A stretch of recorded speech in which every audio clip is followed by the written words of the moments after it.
Did the Democratic Party use undemocratic means to remove its presidential candidate, Joe Biden, and replace him with Kamala Harris? Here's Republican Arkansas Senator Tom Cotton on CNN with Josh Berman Tuesday. Let's see what he had to say.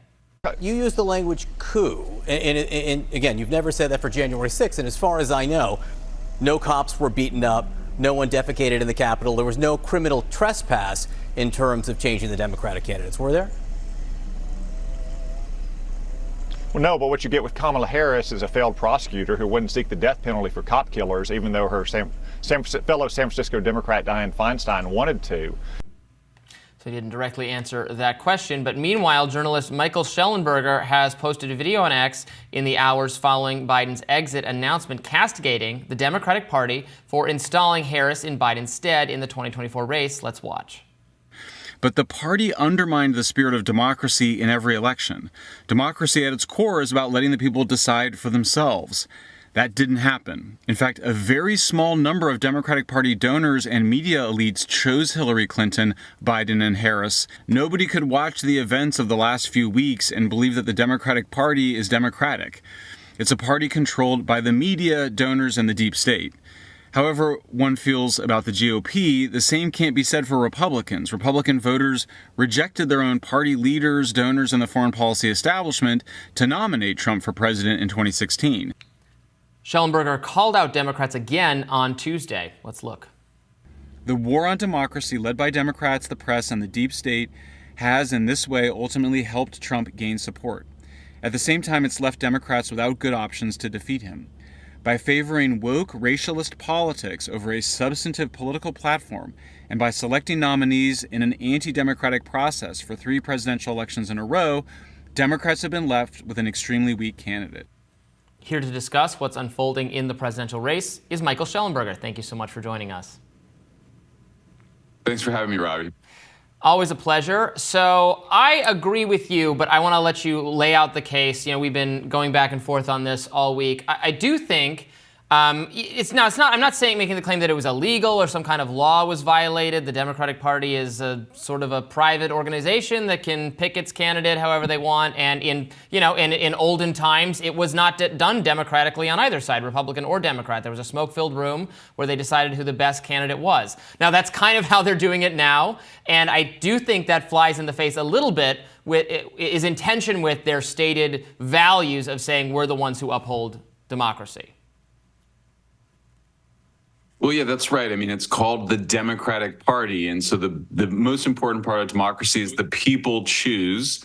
And that is not happening here, obviously. So we're seeing, and it's a pattern. As we saw in 2016, that the DNC manipulated both its spending and also other aspects of that race to favor Hillary Clinton over Bernie Sanders. It's so extreme that Donna Brazile, a DNC leader, condemned it later. In 2020, you saw party elders moved Pete Buttigieg and Amy Klobuchar out of the primaries so that Bernie Sanders could split the vote with Elizabeth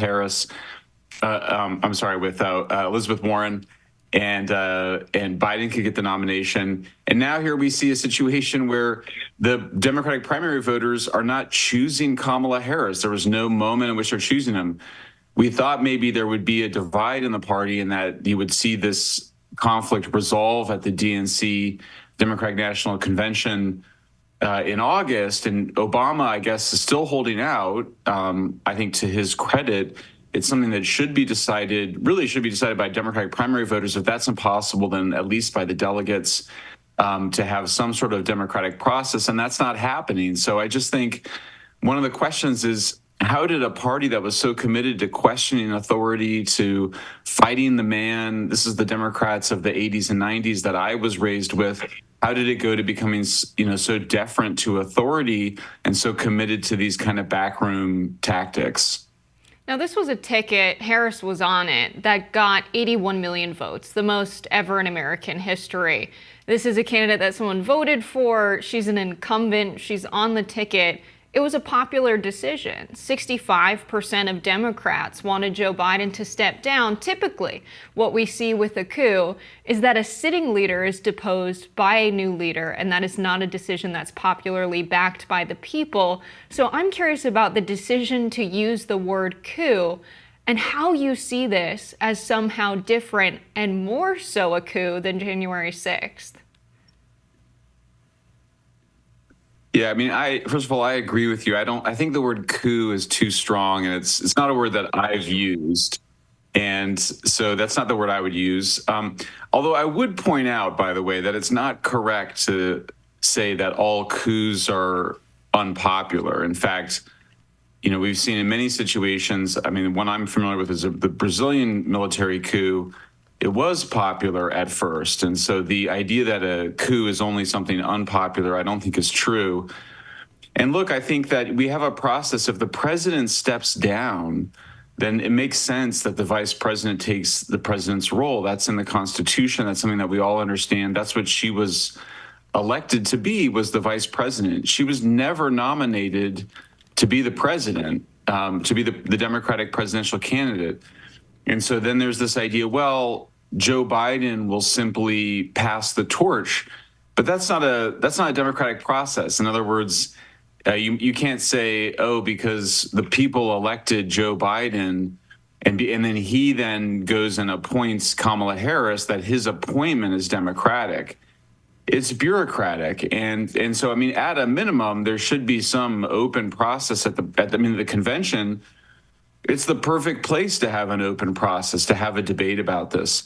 And to be fair, I don't think that I'm not the only person pointing this out. I was happy to discover that Black Lives Matter, which is an organization I mostly disagree with, also holds this view. I think that many actually on the left of the Democratic Party, the more anti-establishment left wing of the Democratic Party, is also bothered by this. So, I think coup is too strong, but I think that there's a lot of space in between something being a coup and being democratic. Yeah, the complicating factor here is that Biden did not have a really robust base of support in the first place. I mean, he did win. The process to make him the nominee this time around was something of a sham. There was not a competitive primary held. They didn't do debates. It was set up to be a coronation because their view is, well, he's the incumbent president, and the incumbent president doesn't get a real primary challenge situation, even though this is kind of an unprecedented situation because he's so old and people are concerned about that and voters were concerned about that. And a majority of Democrats were concerned about that in the first place, continued up until he stepped aside to think somebody else should be the candidate. So I think it's not like the actual wishes of the Democratic base have necessarily been betrayed in having Biden no longer be the candidate. But at the same time, nor is their will for Kamala Harris being expressed. Does that make sense? It's like it was undemocratic how we got here, and it's undemocratic how we're getting out of it. So it's not quite like, right, if Republican elites somehow finagled it so that Trump was not the candidate, that would be a massive betrayal of a base that is full-throatedly, whole hog, totally in support of Donald Trump. In this case, it's like, well, people did actually want a different candidate. We're just arriving at a different candidate through the donors and the elites choosing to have a different candidate, if that makes sense. Yeah, it absolutely makes sense. And I think that, so you sort of see two problems here. First is that simply anointing Kamala Harris is neither consistent with the spirit of democracy or the letter of democracy, in the sense that, I mean, I voted for Biden in 2020. It was the last year of my life I was a registered Democrat. I changed my affiliation the following year. But part of the sell, I think everybody remembers, is that Biden was going to be a transitional, stabilizing figure, and that one of his first press conferences in 2021, reporters were hounding him about whether he would run for re-election again. The idea that somehow his age only became a concern after the debate is just not the case. It was a huge concern before that. So I think a lot of people with goodwill, they said, well, we'll give Biden, a sort of a transitional period, and then we'll move on to a process of choosing somebody, having a proper primary. That didn't happen this year. That this would have been the right time to have a proper primary. That didn't happen. So both the letter of the law, so to speak, and the letter of choosing directly of registered Democratic voters and, being able to select their candidate, that simply didn't happen this year. And I think a really interesting question is why is it that the Democrats which had been the party of liberalism and the party that really affirms the liberal democratic process, why have they been so willing to go along with the establishment and the elites in the party, both the media elites, the donor elites? And, I point out, again, I'm saying this as a former Democrat and independent, the Republicans rejected the party elite. They rejected the Republican establishment to go with a populist candidate in the form of Donald Trump. After significant efforts to get him out of there, they continued to go with Trump. So I do think what's sort of maybe we haven't talked enough about, it's not remarked upon enough, is just the ways in which the Republican Party has come to embody, and I think it's that libertarian wing, that populist wing, has embraced a kind of anti-establishment ethos, whereas you've seen the Democrats just continue to double down on a more pro-establishment process and candidate. Now, Michael, when someone's on a ticket, a presidential ticket, and they're getting the most votes ever given to a ticket before, it's assumed that whoever's the vice president would be the president upon Joe Biden stepping down or what have you. Now, they're the incumbent ticket, and 65% of Democrats wanted this to happen, wanted Joe Biden to step aside. And at this point, holding a primary would be very difficult, an open primary. There was an open primary. And in 2020, to get Biden on the ticket, yes, I worked on the Bernie Sanders campaign. It was unfortunate, but it was representative of the majority of the party being more aligned with the establishment Democrats. We did not have the numbers for Bernie Sanders to win unless the establishment Democrats split the ticket. So to protect their ideology and their faction within the party, they came together and supported Biden. That was what happened democratically within the party, whether we like it or not.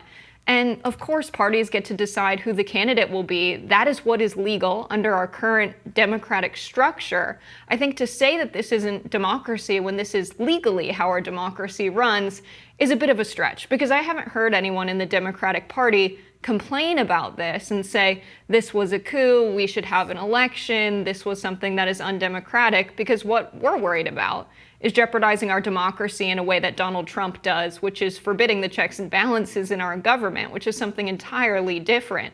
This is someone that 81 million people voted for to potentially be president and to serve at the highest office in the administration besides Joe Biden's presidency. So I don't see how this is undemocratic, and to me it feels a little dishonest coming from people outside of the Democratic Party. Yeah, well, I mean, I can see that point. I mean, I think, though, that you have to remember there is still a party convention coming up. It would have been a perfect time and place to have that conversation. I think Democratic voters are more than capable of having spent several weeks hearing from different candidates, having it culminate in the Democratic National Convention, having a vote there. I mean, that is how the party used to select candidates. I think it's not right to just point to polling saying, oh, a majority of Democrats wish to have Kamala Harris as their candidate. A poll is not the same thing as an election. It's not the same thing as a process. There is democratic processes that need to occur. And that is actually the tradition in the United States to have those. Like I said, I think there's nothing illegal about it. I certainly haven't used the word coup. I think that's far too strong. But at the same time, I don't think this really represents a kind of democratic process by any means. You really didn't have an open primary earlier this year for Biden. There really wasn't a chance for a fair competition between candidates. And look, I think the consequences are clear, which is that the Democrats are left with a candidate who is not strong. I pointed out in those articles that I did that Kamala Harris was really quite coddled as a candidate her entire political career. First, she was appointed to statewide positions by her boyfriend at the time, Willie Brown, a major politician in California. She then cruised through to becoming elected district attorney, attorney general, senator without having significant competition. It's sort of a classic case of coddling where when you coddle somebody, they're not battle hardened, they're not strengthened, they haven't faced that adversity for the real world. And I think you're left down with a candidate who speaks in platitudes, who often appears to be constantly trying to figure out what to say so she doesn't get in trouble, rather than what to do. And this latest thing is with this idea of whether or not she was really in charge of the border. Turns out, I mean, we're going to call about it now. She actually had broader responsibilities. It was to stem the root causes of the migration crisis. So to now see her and her allies in the media suggest that somehow she didn't have a significant role when it came to the migration crisis, I just think speaks to the unwillingness to take responsibility for the powers that she's had, the extraordinary powers she's had her political career, and never wielded with any authority, or vision, and is now in a position where she's competing for specifically that role of visionary and commander in chief. I think it goes to show you the kind of media coverage she's going to get, where Axios today, to your point, saying that, oh, she was never officially the border czar, what are you talking about? And then immediately Community noted with all the time, there's 3 separate times they referred to her in Axios as the border czar. Now, you can make a deliberate decision to not listen to her speeches where she is talking about policy positions. She's so far given 3 speeches over the last week where she's focused on policy. You had Biden himself say, when he hadn't stepped down yet, at the convention, delegates can go and vote for whoever they want. That's how our process works. That was before he endorsed Harris. We're still having a democratic process at the convention. Delegates get to choose who they pledge for, and I'm just not convinced this is anything more than people afraid of Kamala Harris doing very well and being a real threat to Trump. But some people are, I'm afraid of her not doing very well because she's not been tested, but we'll have to leave it there. Michael Shellenberger, thank you so much for joining us. We appreciate it. Thanks for having me, guys.